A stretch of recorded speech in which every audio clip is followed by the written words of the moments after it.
On behalf of the Councilors of Real Estate, welcome to this presentation of Fault Lines and Forecasts, how geopolitics is reshaping growth, inflation, and capital. Thank you so much for joining us this afternoon, at least this afternoon on the East Coast. My name is John Bucheski, CRE, and I'm the 2026 Global Chair of the Councilors of Real Estate and the President and Founder of Real Estate Fiduciary Services in Somerville, South Carolina. The Councilors of Real Estate is a global, multidisciplinary community of commercial property advisors. Access, knowledge sharing, and real estate problem solving are at our core. The organization's strength lies in the diversity of expertise and experience among our distinguished members, those that have earned the prestigious CRE designation. Please visit cre.org to review our membership criteria to determine whether you, too, might be interested in joining, and where you may subscribe to our peer-reviewed journal, Real Estate Issues. It's free. You're encouraged to utilize the Q&A feature should you wish to submit a question. Your participation is welcomed, and we'll answer as many questions as time allows. I'd like to introduce today's moderator, David Levy, CRE.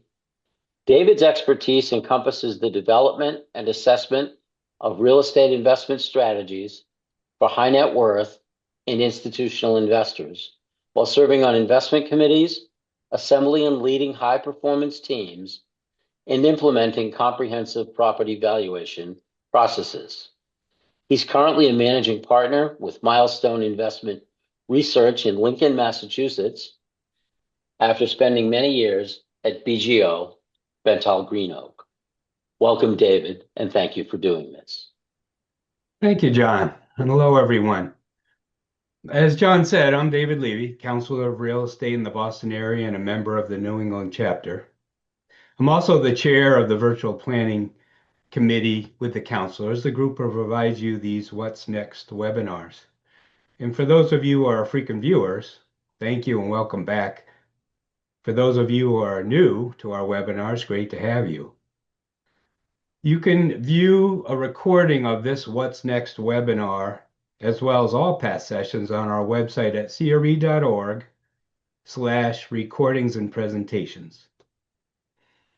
I'd have to say the timing of today's webinar couldn't be more appropriate. Today we're looking at how geopolitics is increasingly becoming a direct driver of real estate outcomes, not indirectly through sentiment, but through energy prices, interest rates, capital flows, and infrastructure constraints. And we're in a moment where conflicts are affecting global energy markets, central banks are under pressure from inflation and politics, technology is reshaping infrastructure demand, and investors are having to reassess what safe even means. We're joined today by Frank Kelly, a renowned geopolitical strategist and founder and managing partner of Fulcrum Macro Advisors, to help us unpack these issues. For those of you who are not familiar with Frank, he has over 30 years experience serving as a senior executive on Wall Street, as well as holding several senior government roles, including 2 within the Reagan and H.W. Bush presidential administrations. He brings extensive global experience and insight into the public policy decision-making process and its impact on global markets. And he currently serves as a senior advisor to numerous boards, institutions, and organizations. And over the last 4 years, Frank has become a real friend to the counselors, and we always look forward to having him back on our program. Welcome, Frank. Thank you, David. Thank you for having me back. These are always fun.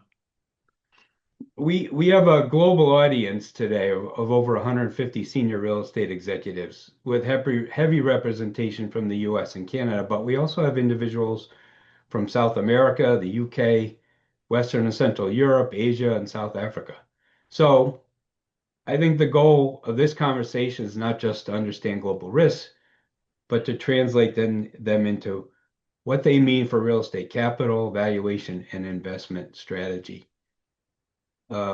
I was actually unsure when we would tap you again in 26, given all that's been going on. And I'm thinking the scheduling of this session in this week couldn't be more serendipitous. We're facing obviously the Iran war and its related economic shocks impacting the globe. The US-China summit underway with a large US delegation visiting China this week. The appointment yesterday of a new Fed chair, Kevin Warsh, in the US. We're less than 6 months away from the US midterm elections, and there are multiple US policies and pressures impacting real estate, particularly data centers and the housing market, housing affordability issues, which isn't just a US issue, it's a global issue in many regions. So I would like to try to unpack each of these issues and more if possible over the next 15 minutes with you. And I say to the audience, to those who have logged on, I'll be asking Frank questions on these topics, but please, if you have any questions, please post them and I will try to include them in the conversation. So, Frank, first off, the Iran war. Closing of the Strait of Hormuz. The blockade has curtailed the delivery of key commodities and disrupted supply chains, which is impacting global economies to varying levels, changes by the hour and the day. The disruption has stopped the delivery of three critical global commodities. So in the energy area, 20% of oil, 25% of LNG of the global supply is blocked. This has been deemed the largest energy crisis in history. It's disproportionately impacting the Asian markets.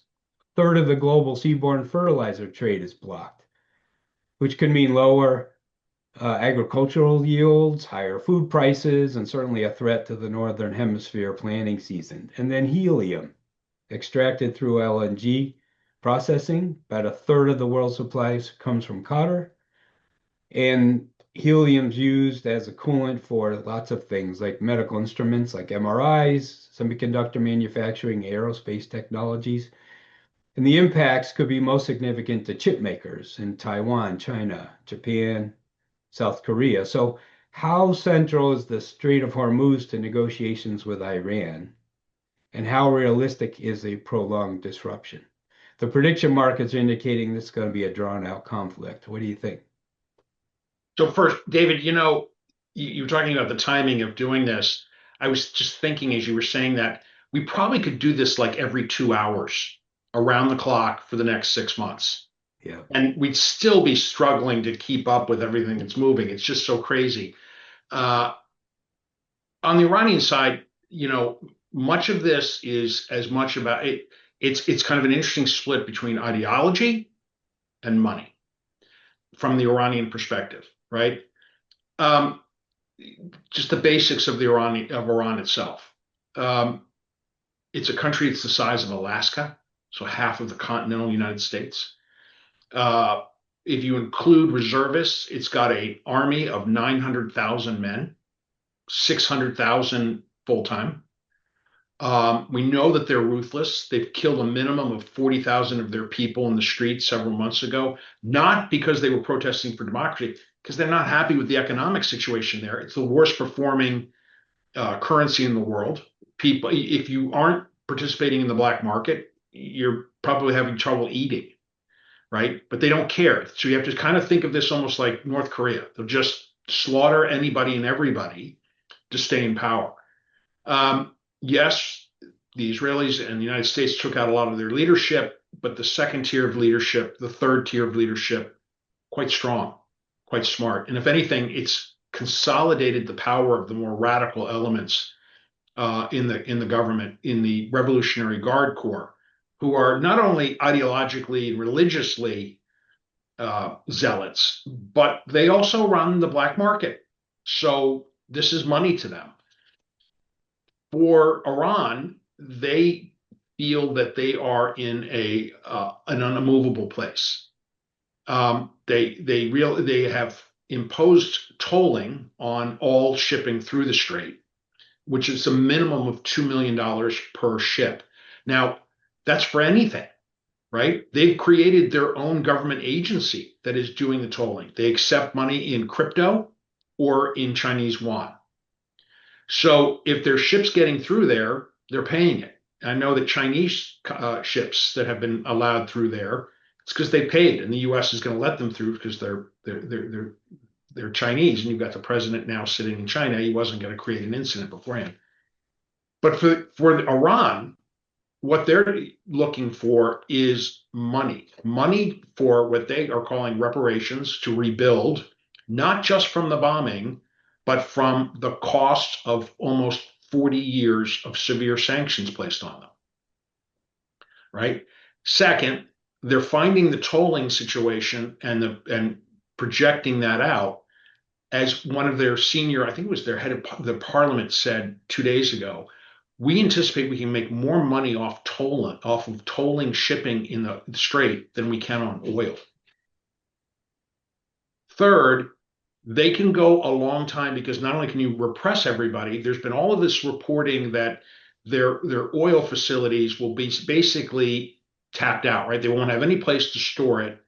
And therefore, once you start turning off the pipes and the drilling, it damages the drilling, and that's not something. Well, no, I don't agree with that.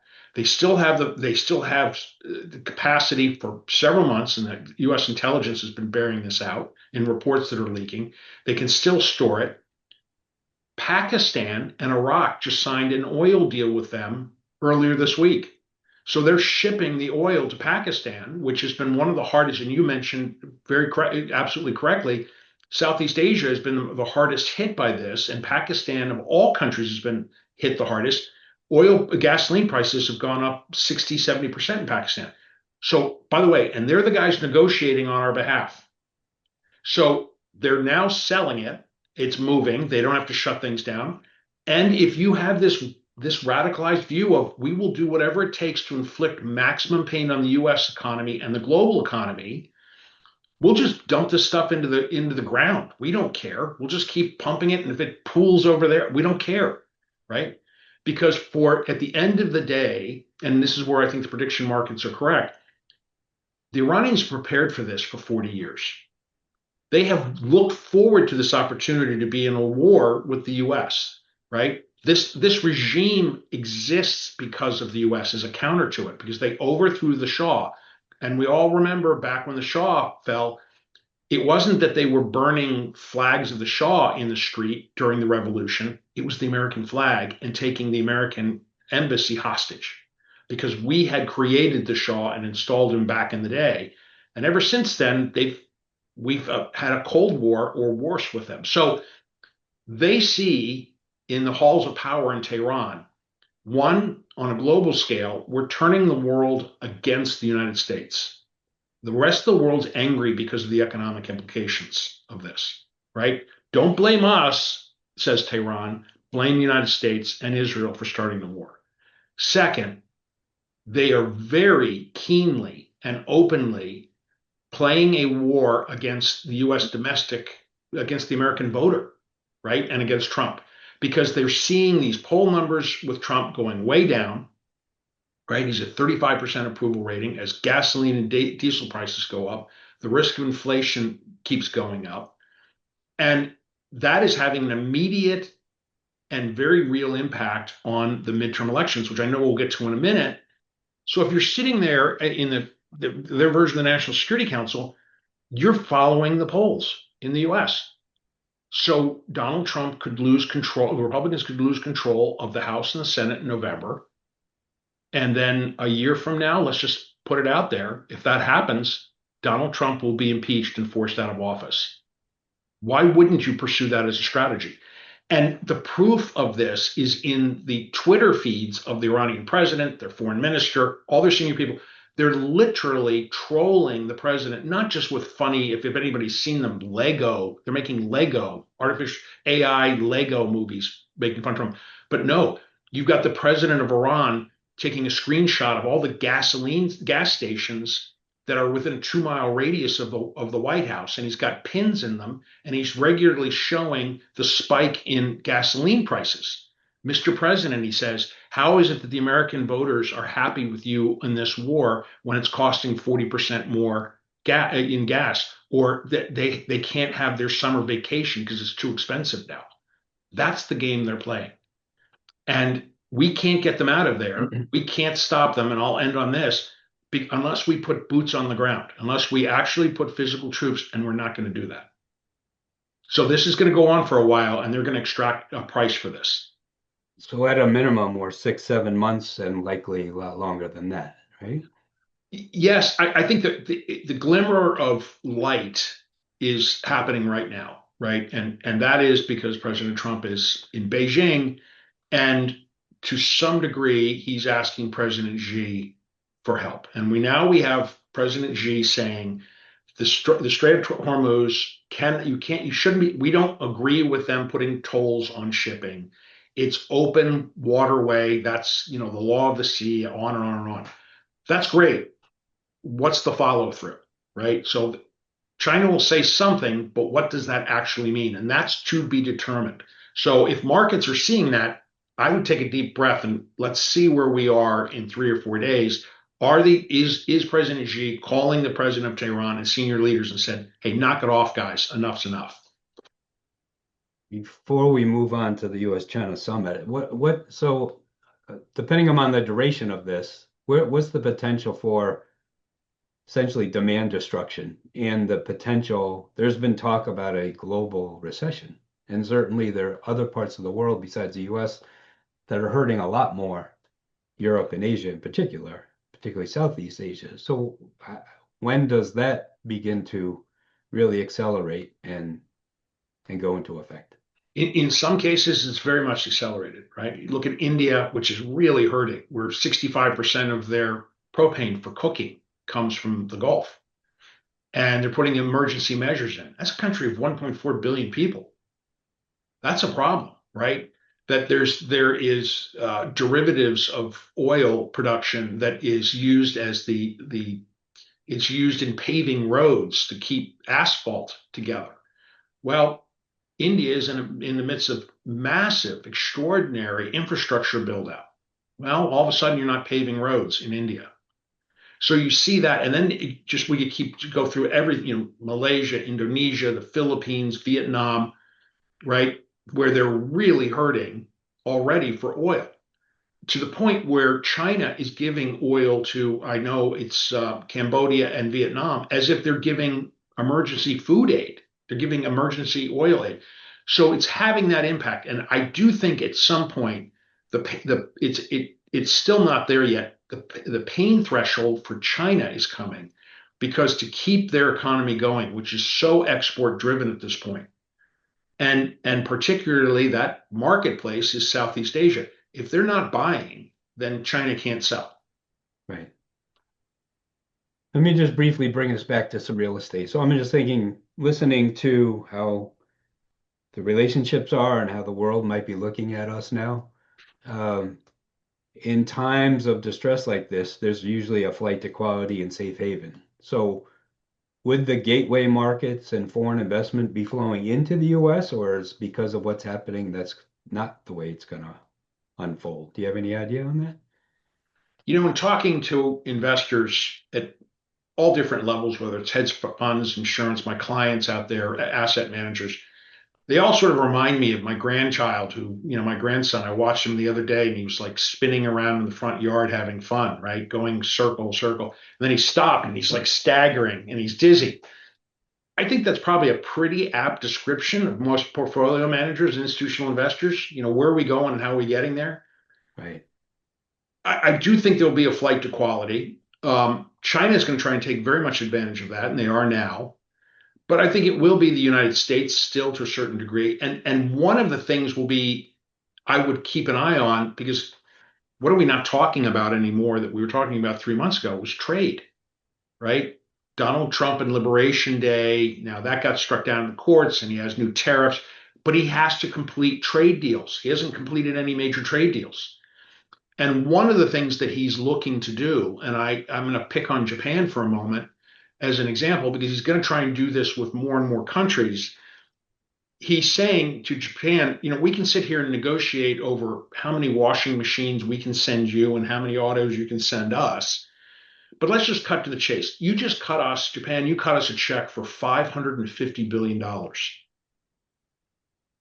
for direct foreign investment in the United States. Now, The president wants to be in charge of saying where that goes. Japan is saying we can work on this together, but essentially the important thing is, in principle, they've agreed to this. Hmm. South Korea, $350 billion. I think a lot of that's going to be infrastructure, which means commercial real estate. It goes to data centers, it goes to a bunch of other things. But I think that will be one of the things to watch here. But let me conversely also say the flight to quality, I think because of the trade wars, because of all the upheaval that we've seen geopolitically and geoeconomically in the last year, the world is now scrambling and being, crisis is the mother of invention many times, right? They're finding new ways and new places to put that money beyond just US treasuries or just US commercial real estate or anything US, right? They're finding alternate ways, creative ways. So I think that's going to continue as well because we have 2.5 more years of President Trump. I'm not making a political statement. It's just, it is what it is. And for a lot of, I talk to international investors constantly. I've got them as clients. They're a little nervous. What's next, right? What are we talking about when we do this call 6 months from now, 3 months from now?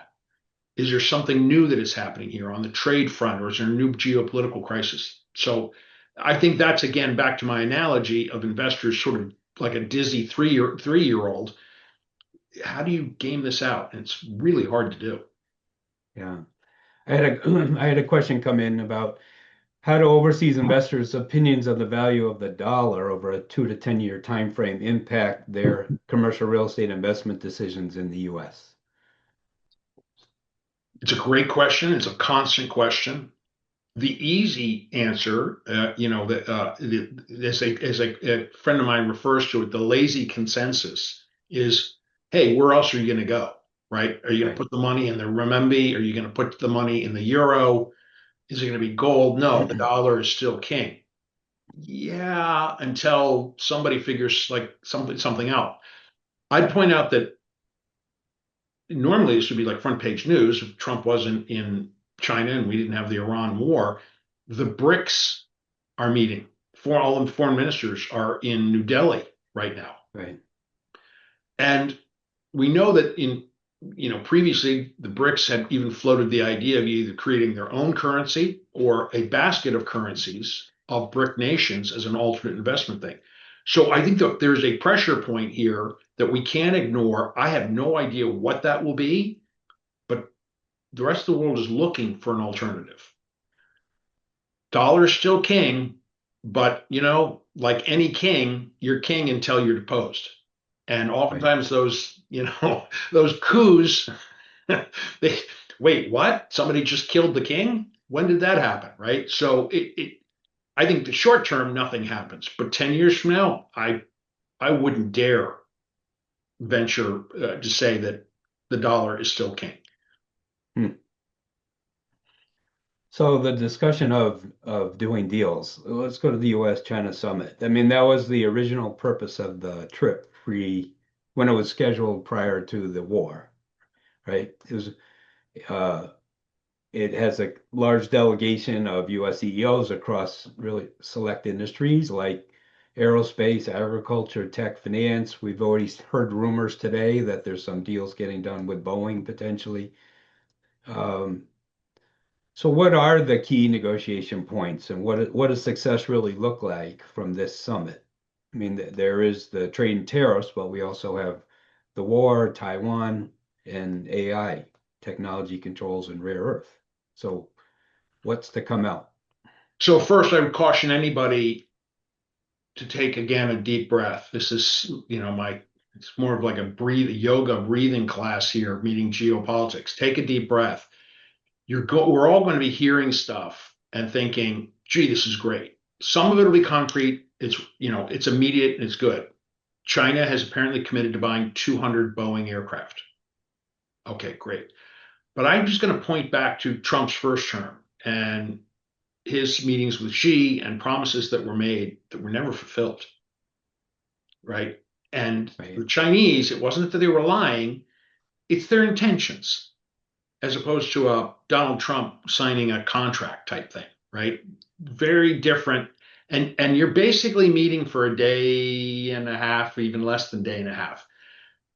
there was not a lot that was pre-baked in this summit, other than I think that the mutual agreement was we want to have this as a way of sort of resetting the U.S.-China relationship and putting, as they say, something of a floor underneath of it because of all of the things have deteriorated so badly over the last year. So, okay, let's just get a floor and let's say really nice things about each other. And we're going to have Donald Trump here with red carpets and thousands of singing children praising him, and it's all happy and everything else, mixed in with stern language from President Xi about Taiwan and the U.S. commitment to defend Taiwan.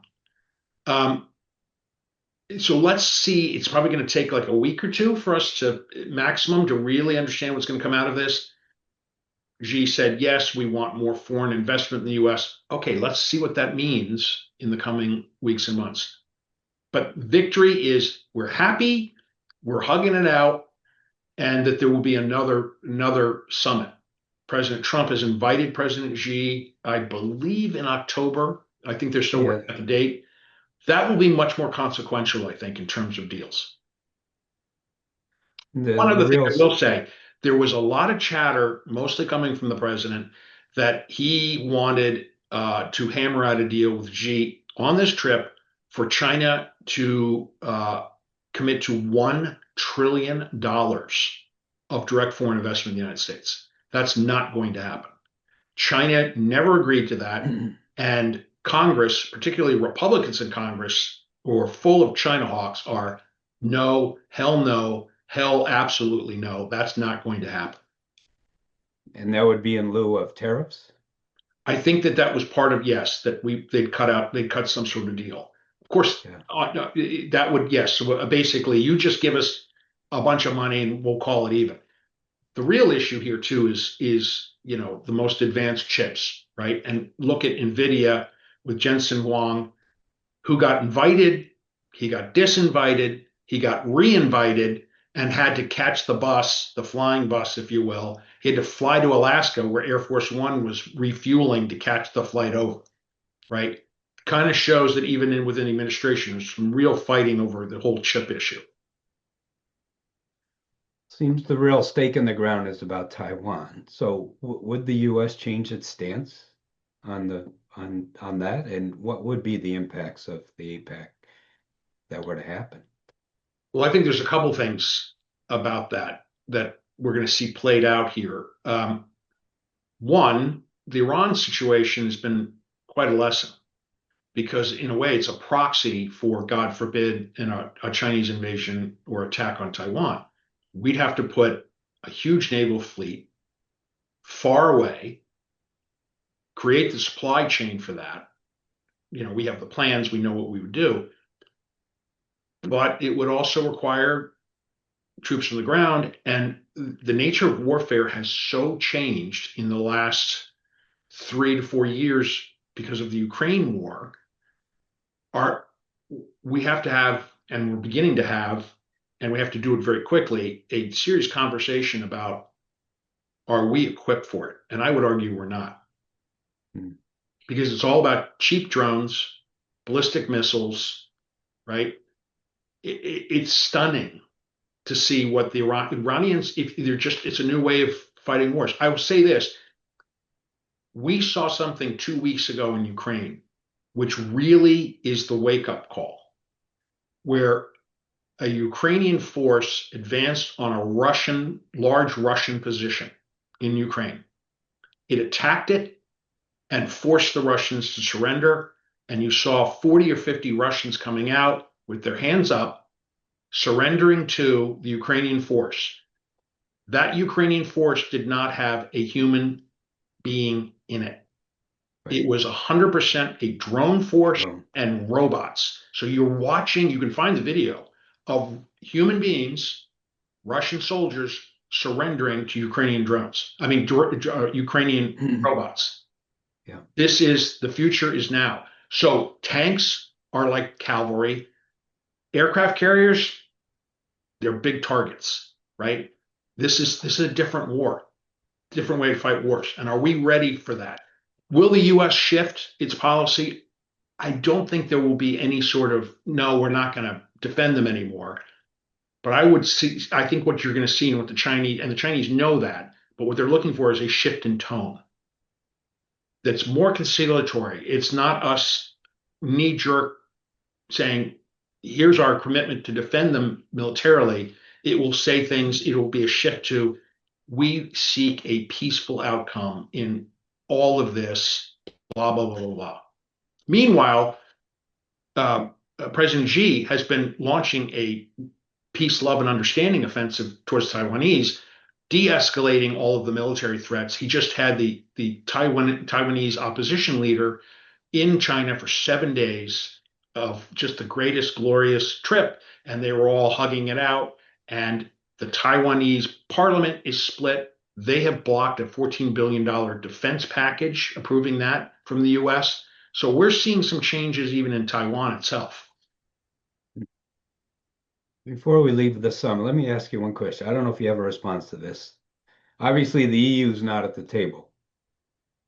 And what impact does that have on their global relevance, since we've got two superpowers meeting and they're not part of it? I think this is the huge geopolitical shifts that are taking place that they're so big you don't even really notice them.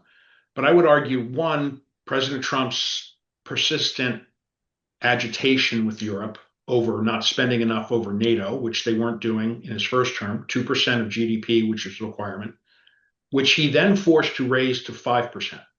Now, that's important because they're all doing it. And that's an interesting mix, and that has huge market implications because the mix is of the 5%, 3.5% has to be on defense spending. And the remainder, right, 1.5% is on infrastructure. Well, that's all tech and everything that goes with it, right? So that's a huge, huge opportunity for any country. So they're racing to do this and to build their own defense industry. And go back to what I've just said about Ukraine, drones, the Iranians, robots. Germany is sort of in the lead in this. They figured this out. Chancellor Merz figured this out. Yes, we're all in because this is all dual use, right?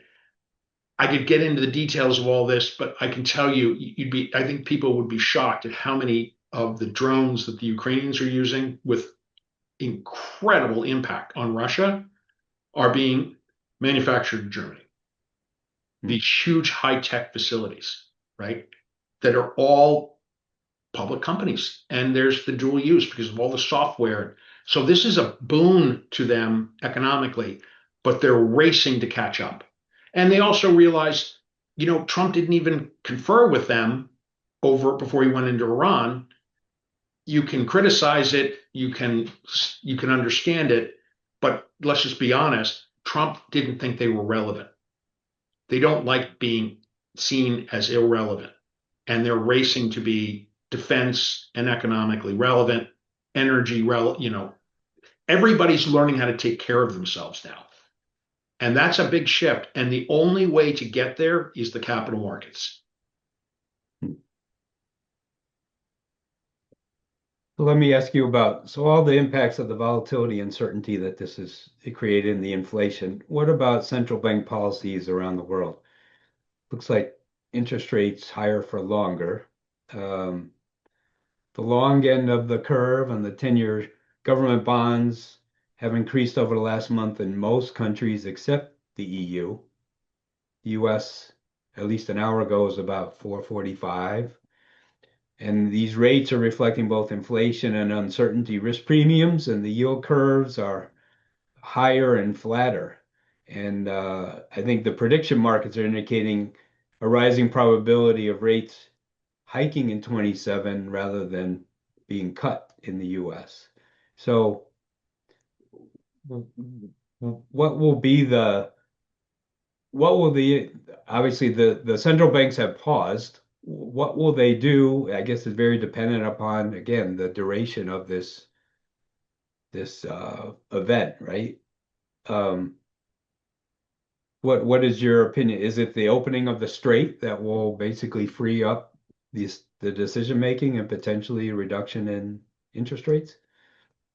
The short answer is yes, though there's going to be a tail effect, right? You could say today the straits open, everybody can, great, but there's going to be an impact felt still for months.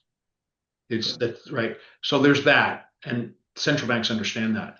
But I do think it's very much based off of what's happening in the strait, and it's going to be very different. The ECB seeing the impact, right? When you see Lufthansa, what was it, 3 weeks ago? I think it was 3 weeks, at least 2 weeks ago, announcing they were cutting 20,000 flights because of jet fuel. And Yeah. jet fuel is increasingly in short supply in Europe. So the economic impact of that alone, right? So, and people driving and not driving so much, and how, and it's, thank God, we're just coming into summer. But every one of these countries is going to be throughout the EU struggling to, where do we come up with enough natural gas and gasoline, petroleum, and other products before we go into fall and winter, Right. right?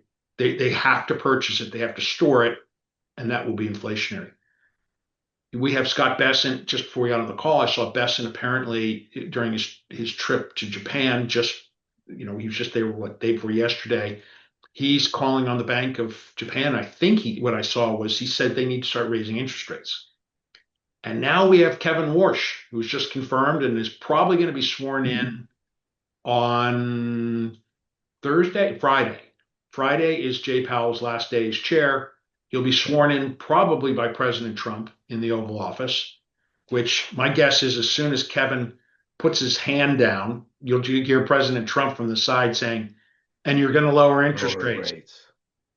And then we're off to the races on that. Good luck with that, because that's not going to happen. So that was my next question. So with that, what does that mean for the Fed from an independent standpoint for your political influence, particularly President Trump? And then what do you think the communication strategies of the transparency would be? It seems like there's a shift in that, and both impact the stability of the U.S. economy to a great degree. I wouldn't want to be Kevin Warsh for anything, to be honest. I mean, he has always had great admiration and fondness for the Fed. It's something he's aspired to do, which is great, right? We used to raise our children, if you study hard and you work hard, you could be president of the United States. Now it's, if you work hard and study hard, you could be chairman of the Fed, right? Because that's really the power. But now he got it. And I will say this, and with great respect, I've worked with Kevin in the past when he was at the White House and George W. Bush, and when he was a Fed governor. Kevin has no honeymoon coming into this job. Zero. I would point to his speeches, op-eds for about 2 years in advance of him being nominated, increasingly tough in his rhetoric towards not just the Fed itself, meaning the governors, but it's taken quite personally by the Fed staff. So I don't think there's a lot of love there. I would point to Jay Powell's last press conference, where Jay was the nicest guy in the world, consummate gentleman. I didn't hear lots of love and kisses being blown. Oh, we can't wait, right? It was like, it was nice. It was polite. And Jay Powell isn't going anywhere. I think he's going to end up staying there a full 2 years. And then remember that the U.S. Supreme Court is imminently going to pass down their decision over Lisa Cook, where President Trump's tried to fire her. And it was very clear from the questions from the justices that they're highly skeptical of, no, you can't fire her. And by the way, what are you firing her for? Because you claim that she fraudulently did personal mortgage applications. She hasn't been charged with a crime, right? This is ridiculous. So she's going to stay, and she'll stay there. She's got 2 more years. I don't see any movement by any Fed governor leaving. So this is still Jay Powell's Federal Open Market Committee, and every regional Fed president is locked in, and I don't see them change. So Kevin's in a rock and a hard place because the president's going to demand cuts. And does he do what the president says at the next Fed meeting and be the lone guy voting for a Fed cut and then losing credibility in the markets immediately? Or does he wait, then incur the wrath of President Trump? My guess is he is locked into that job. He knows he won't be fired because of the Supreme Court case that's coming on Lisa Cook. And President Trump is furious with him, in June, because I don't think he wants to lose that credibility because he knows he has to keep the credibility for the confidence of the markets going forward on a number of things. But boy, that is not a fun scenario to be starting a new job on. Great. You've already brought up the midterm elections and have alluded to that that's actually a strategy of China as well, to use them to their advantage. So how might these geopolitical driven economic headwinds really influence the US midterms, you think? I mean, we've already seen some preliminaries, right? Right. And as I said, the Iranians, right? And one other thing I will say, not to belabor the Iranian thing, this is a really weird relationship that we have with Iran that I think most Americans don't understand. The interconnectivity here isn't just that we helped install the Shah back in the day, and then there was the revolution, and the largest population of Iranians in the world outside of Iran is in Los Angeles. Hmm. There's been constant back and forth, right? People have relations, family, etc. We are weirdly intertwined with them, and so they really understand our culture. You'd be shocked. I will, David. I don't think I've ever told anybody this. 25 years ago, 30 years ago, I got a master's degree in international trade and economics. And my study buddy was a guy who worked at the World Bank. He was here at George Mason University. And he's still my friend, except he's back in Tehran. And I won't name the name, but he's actually a serving minister in the Iranian government. Right? I mean, he was an Iranian ambassador at one point to the UN, and we'd go up there and have dinner with him. So these guys really know the US. So they know how to play this game. They understand the politics of Nebraska, for example. So look, I think the big thing here in the midterms is one, there's the basics. History shows that the incumbent party tends to lose one or both chambers, right? I would have said a month ago, 70% likelihood Republicans hold the Senate. Not anymore, because the economics are hurting. The prediction markets are showing it. It's 50-50 at best that Republicans hold the Senate. The House of Representatives, a month ago, 2 months ago, I would have said 60% to 70% chance the Democrats take the House. Now we're going through these redistricting wars. It's pretty close to 50-50 right now, right? I mean, and just for everybody here to understand that one, it started, both sides are pointing, Republicans and Democrats pointing at each other. You could say it started in New York, and then Trump did it in Texas, then it was in California. But listen to what the states that are in play, where they're literally deciding who redistricting right now, right? We're 6 months away from the election. Virginia, Alabama, Tennessee, South Carolina, Georgia, New York, Florida, Louisiana. I'm probably missing somebody.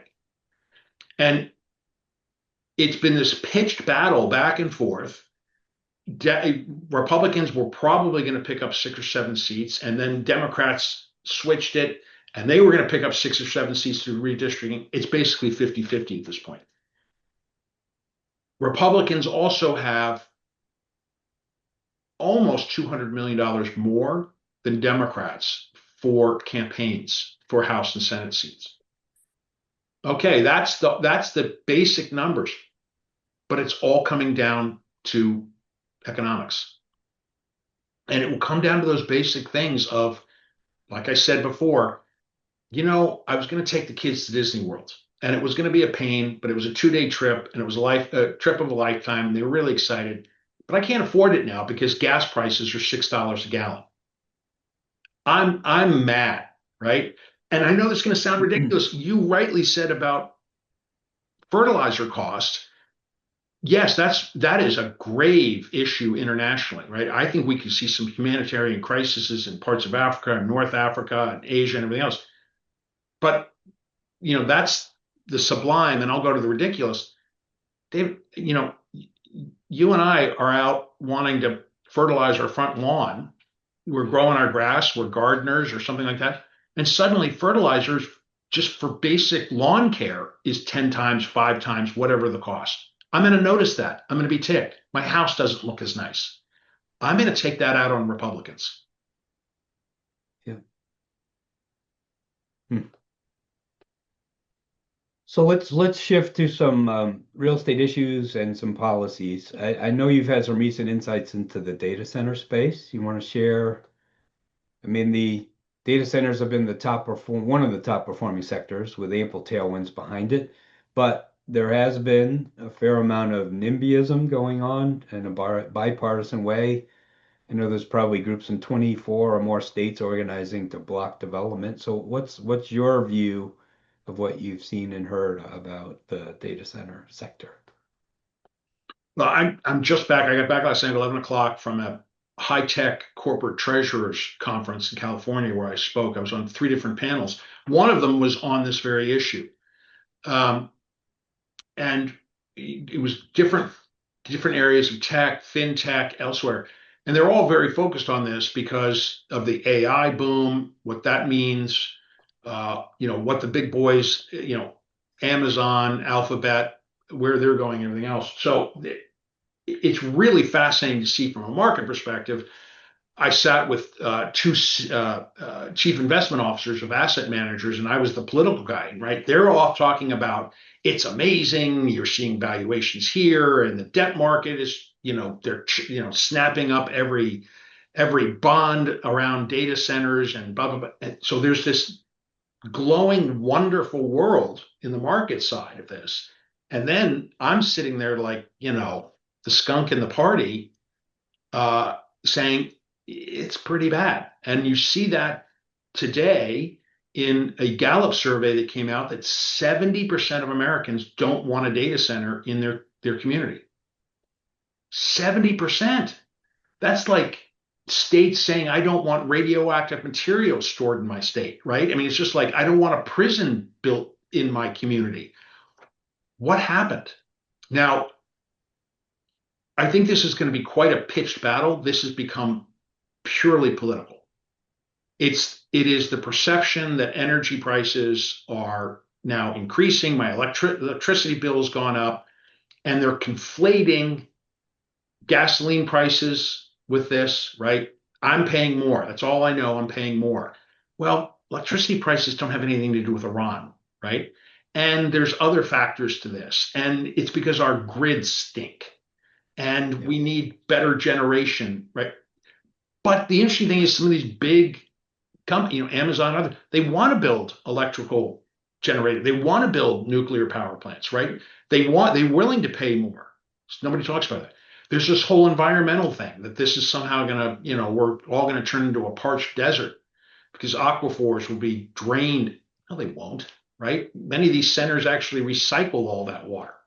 So it's not like, so there's a huge perception here of these things are terrible.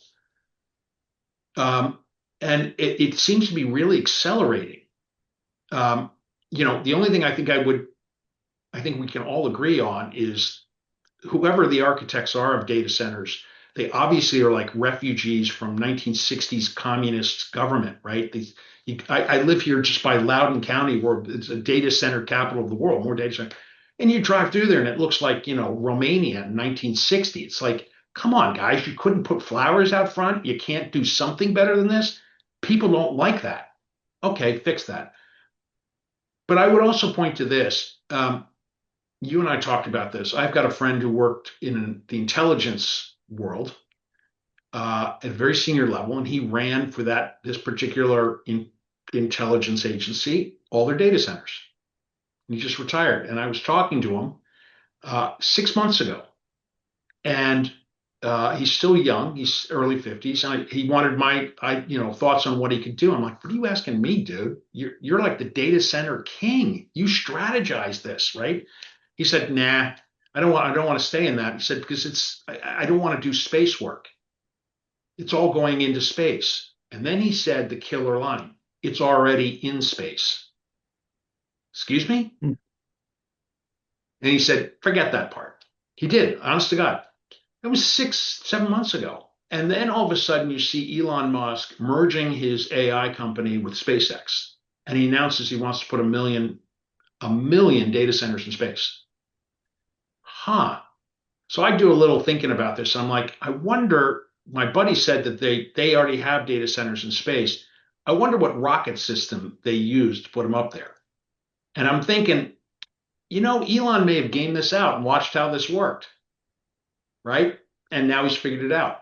Now you've got Peter Thiel saying we shouldn't be putting data centers on ground. We've devised a new way we can put them in the ocean and use the waves that. So part of me thinks maybe because I'm an old lobbyist, I'm still in therapy, going through the multiple steps of not being one. I kind of smell a campaign going on here of diminishing, right? Tearing down. There's somebody's feeding into this. I'm not accusing Musk or Thiel, but something's going on. How is it that suddenly 70% of Americans don't want data centers? That's a very high number. I think we're in a huge political fight here that has emerged, lobbying, PR, advertising on all of this that needs to be settled out and settled out quickly just for American competitiveness purposes. But something's going on. How about on the housing front? So there's the 21st Century Road to Housing Act. There's also the deal legislation with regard to SFR and BTR. What's the update on that? So, and for total transparency and honesty with all of our callers, David and I, you can laugh at me about this. David was laughing at me. I'm sitting here on my computer, like banging away, trying to get this information because talk about breaking news. The House of Representatives is literally, as we speak, this close to having a final deal on a major housing bill. And it would be bipartisan, and that the House of Representatives has agreed to this. The Senate had their own version. The Republicans and Democrats in the House have come up with a version, which I think the Senate will accept. So we're on the cusp of having a major housing bill. And we're also on the cusp of a major crypto bill, but that's a whole different topic. The most controversial aspect of it is institutional investors, would they be allowed to invest in this? Something that President Trump strongly pushed for. And actually, it reminds me of that great scene from Ghostbusters of Bill Murray talking to the mayor of the cat. We're talking epic here. This is dogs and cats and light, right? Playing that. There's Donald Trump calling Elizabeth Warren and partnering with her on that. It's like, my understanding is they are watering that language down that would block institutions from institutional investors, private equity from owning homes, that they will redefine what is a single family home and give all sorts of exclusions. So if there's prefabricated homes, well, what technically is a prefabricated home under their definition? So this is very much in play, but all that's being watered down.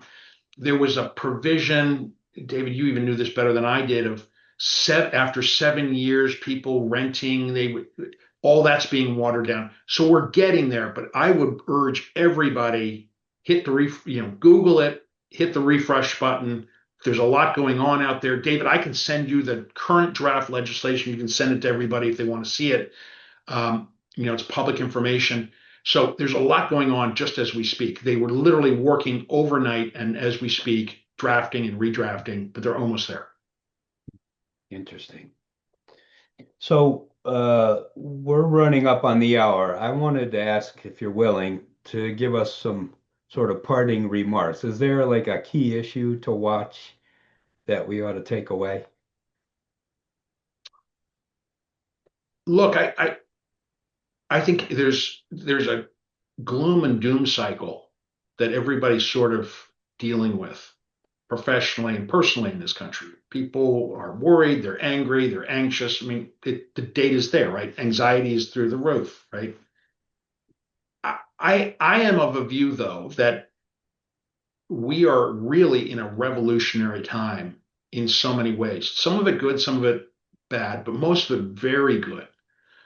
One is the technology side. We're having this debate about data centers. Well, we're not going to stop building data centers. We're just going to build better data centers. We're going to address that 70% concern. That's an opportunity, right? I keep pointing to the GLP revolution in this country, right? Ozempic, Mounjaro, we've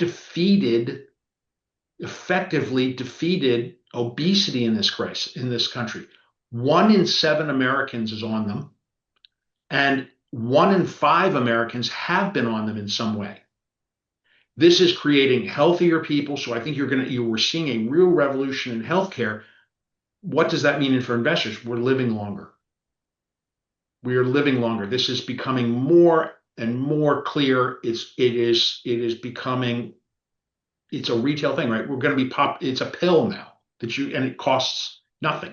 And the government is forcing insurers to cover it. And it has all sorts of health benefits. What does that mean to investors? You're going to live longer, so you can invest longer. But it also, I would argue, it's putting significant pressure, increasing pressure on pensions. So we're going to have to be much more constructive and creative there. And of course, the markets are always doing that. That means it's more pressure on treasuries and other sovereign debt because people are going to need more of it for longer. The real winners, of course, are the insurance industry because we're going to keep paying our life insurance policy until we're 150 or something. But these are really positive things. And I think that's a really good thing. And I think for the United States, again, a lot of people were very angry over President Trump, the anxiety level and everything else. I'm not here to be his booster or to be his critic. I will say this, though. When we come through this, the one good thing is every major institution that we have relied on has been stress tested. And that's a good thing for democracy, right? We could be killing each other in a civil war. We're not. Look at how the Federal Reserve will come out of this much more independent and stronger, right? The courts, strong. The election process, strong. We'll see that in the midterms. We're fighting like cats and dogs, but I think these are things we actually kind of needed this in many ways. I will say this. So many people out there were saying Donald Trump's doing this, it's unconstitutional. Joe Biden was doing that, it's unconstitutional. And my retort was, when was the last time you read the Constitution? 5th grade. Well, go read the Constitution. Well, everybody's reading the Constitution. We actually know what governs us. We understand this is all really good. And we have to think of it that way. Thanks for leaving us on that bright spot, Frank. So this was fun as usual. And we look forward to having you again in the near future. 20 minutes? Well, yeah, that's right.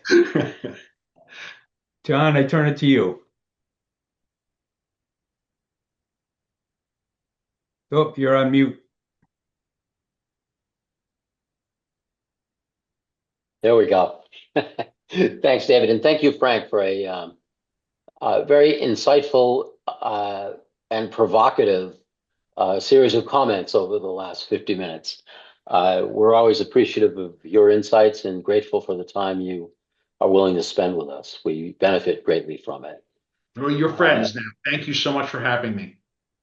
It's always a pleasure. And David, thanks to you for asking thoughtful questions and giving us all the access to those details and that information. We appreciate it. Thanks to those of you who were on the webinar and attended. We appreciate all of you. Watch your email for details on upcoming webinars. Please consider joining us in Amsterdam on June 17th to 19th for our global conference, Real Estate in the Changing World, in case you haven't had enough change in the last hour or so. And save the dates for this fall's annual conference, September 30th to October 2nd in Dallas. Both events are prime opportunities for counselors of real estate worldwide to come together in person and collaborate across disciplines. Learn and have fun with your colleagues. Until then, on behalf of the counselors of real estate, thank you for attending this session of What's Next for Real Estate and the Life Experience.